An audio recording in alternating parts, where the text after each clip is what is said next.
कैसे हो सकता है कि भारत के संसाधनों से पलने वाला, भारत की जनता के टैक्स से चलने वाला एक ऐसा संस्थान जो अनुसूचित जाति, जनजाति और पिछड़ी जाति के लोगों को कोई आरक्षण नहीं देता है, लेकिन वहां पर मुसलमानों के 50% आरक्षण की व्यवस्था वे लोग अपने स्वयं के माध्यम से करने का प्रयास करते हैं। और यही मामला चल रहा है माननीय उच्चतम न्यायालय में। देखिए, हमारे सूबे के वजीर आला ने जो बात कही है बड़ी गैर मुनासिब बात है। एक तरफ वो सुप्रीम कोर्ट को एपेक्स बॉडी कहते हैं, हायर अथॉरिटी कहते हैं इस मुल्क की, दूसरी तरफ उनके फैसले का सम्मान नहीं कर रहे।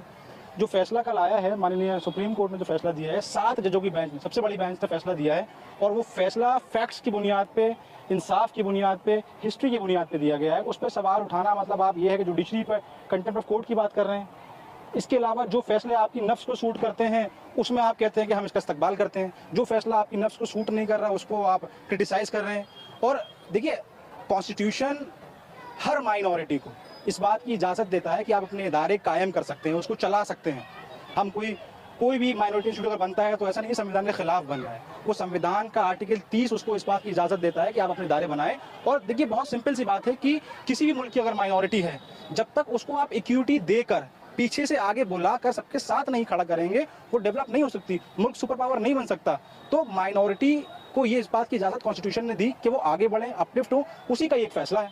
उन्होंने कहा कि सरकारी पैसे चलती है, ओबीसी को आरक्षण माइनॉरिटी कैसे हो सकता है? देखिए, सरकार के पैसे से तो सब कुछ चलता है, और सरकार को पैसा आवाम ही देते हैं, उसमें हर मजहब का आदमी है। ऐसा नहीं किसी खास मजहब के लोग सरकार को पैसा देते हैं, सब लोग सरकार को पैसा देते हैं। टैक्स का पैसा होता है, और इसी टैक्स के पैसे से इदारे चलते हैं, और इदारे सरकार चलाती हैं। सरकार को ये भी देखना होगा कि हर माइनॉरिटी प्रॉपरली अपलिफ्ट हो, डेवलप हो, तभी तो जो मोदी जी का ख्वाब है कि सबका साथ सबका विकास की जो बात करते हैं तभी तो पूरा होगा। मुल्क अमेरिका के साथ सुपर पावर कैसे बनेगा?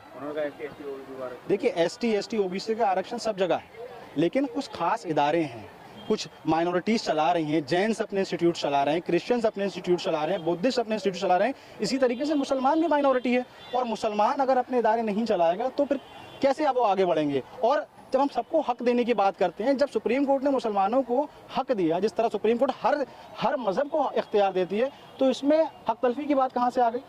भाई, हमें अगर हमारे फेवर में या माइनॉरिटी स्टेटस अगर आया है, तो माइनॉरिटी स्टेटस का आना इस बात की दलील है कि इस मुल्क का जो माइनॉरिटी है उसका सेवियर है अदलियत। जो तो अदलियत के फैसले को अगर आप दरकिनार कर रहे हैं तो कंटेम्प्ट ऑफ कोर्ट है।